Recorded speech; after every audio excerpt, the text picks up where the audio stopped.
지금 저희 공길영 한국해양대 교수님 연결돼 있는데요. 전화로 저희가 자세한 내용 좀 더 여쭤보겠습니다. 안녕하세요, 교수님. 예, 안녕하세요. 예, 돌고래호가 통신이 두절된 지 약 10시간 만에 이제 전복된 채로 발견이 됐는데 교수님께서는 이번 사고의 원인을 어떻게 보고 계십니까?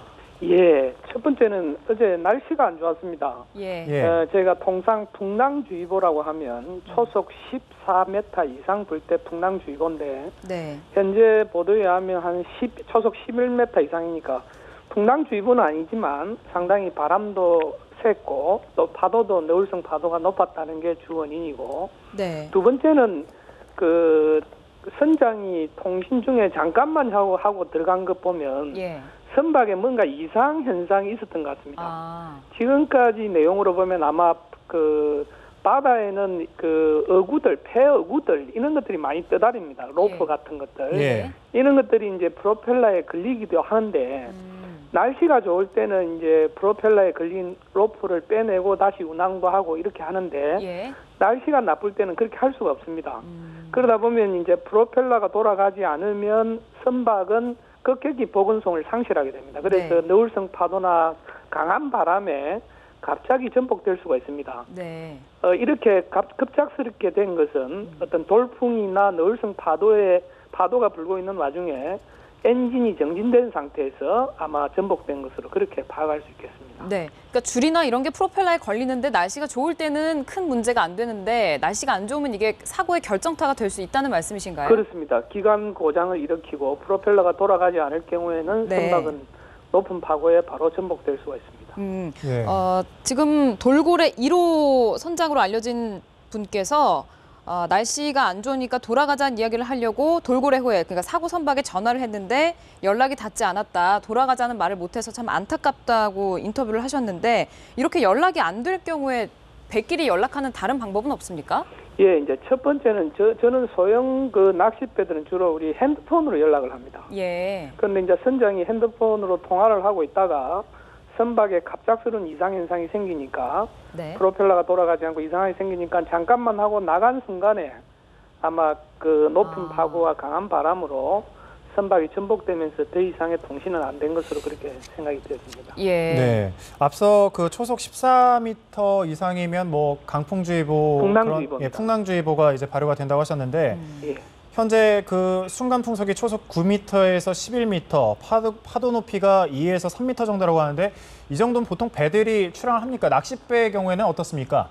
예, 그 낚싯배와 상관없이 예. 우리가 이제 공식적으로 출항 정지를 하려고 그러면 풍랑주의보가 내려져야 하는데 그게 이제 초속 14m 그리고 파고 높이 한 4m가 두서너 시간 이상 지속되었을 때 풍랑주의보를 경보하게 되고, 그 전까지는 해경이라든지 어디 곳에서도 공식적으로는 출항 정지를 명령할 수가 없습니다.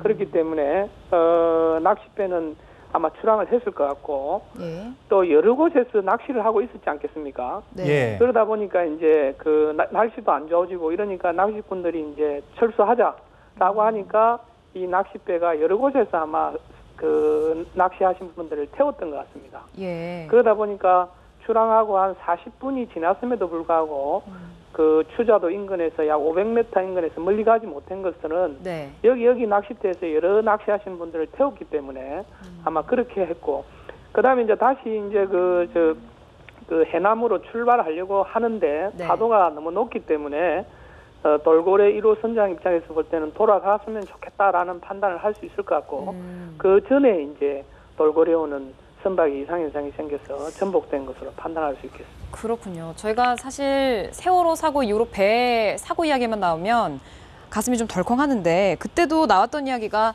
신고에서부터 구조작업 착수까지 너무 늦지 않았냐라는 이야기가 있었는데 이번에는 어떻다고 보세요? 예, 그 추자도가 그 제주도와 목포, 진도 딱 중간쯤에 있습니다. 예. 그리고 그 해남에서 한 50km 정도 떨어져 있는데, 네. 잘 아시는 것처럼 우리 VTS가 제주도, 목포, 진도에 있지 않습니까? 예, 그렇죠. 이제 거기서 계속해서 그 배만 확인하는 게 아니고 그쪽에 해상교통량이 많기 때문에 네. 해경에서 바로 확인할 수 있는 입장은 아닙니다. 그러면 이제 돌고래 1호가 그 돌고래하고 이제 계속 통신을 했기 때문에 예.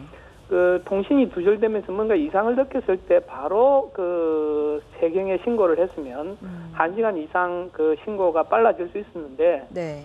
돌고래 1호 선장 입장에서는 지금 바람은 불지만 배가 정상적이라면 그 전복됐으리라고 생각하기는 좀 그 무리가 있습니다. 네. 예. 그러다 보니까 계속 통신을 하고 싶었고 또 주변을 돌면서 어떻게 됐는가 찾아보기도 하고 네. 그렇게 하면서 시간을 1시간 이상 보냈고 1시간 이상 보내도 도저히 통신도 안 되고 잘 찾아지지 않으니까 그때 이제 해경에 신고함으로써 신고가 1시간 이상 좀 늦어지지 않나 그렇게 생각이 들습니다. 예, 알겠습니다.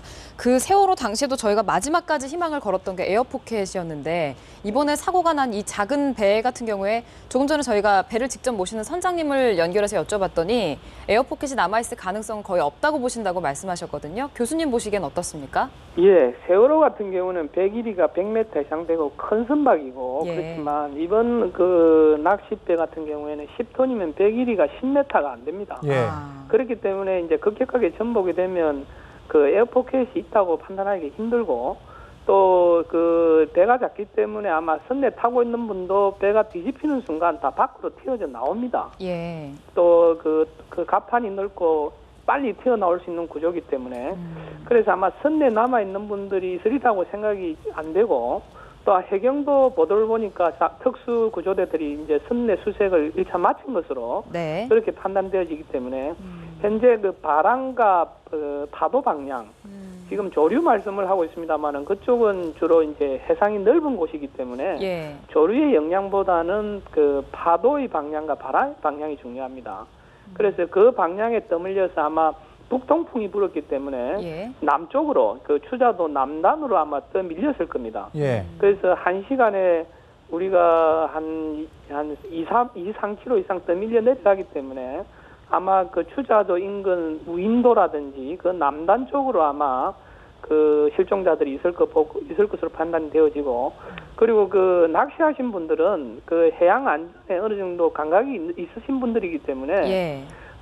대부분의 분들이 아마 이 간이 라이프 자켓하는 구명정을 입고 있는 분도 계실 겁니다. 예. 그래서 수색 당국이 최선을 다해서 수색을 한다면 앞으로 생존 가능성도 있다고 그렇게 생각이 되십니다. 네. 예, 말씀하신 것처럼 약간은 떠밀려서 내려갔는데 그렇다면 교수님께서 보시기에는 그 수색 반경은 좀 어느 정도로 넓혀서 수색을 해야 된다고 보십니까? 예, 지금 그 실종된 시간이 10시간, 12시간이 넘었지 예. 않습니까?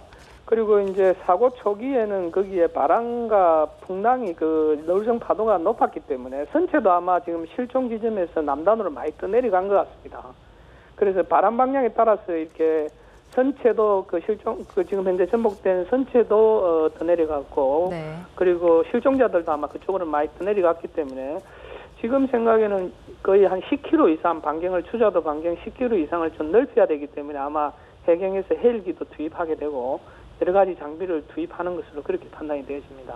네, 알겠습니다. 교수님 말씀 고맙습니다. 예, 감사합니다. 네.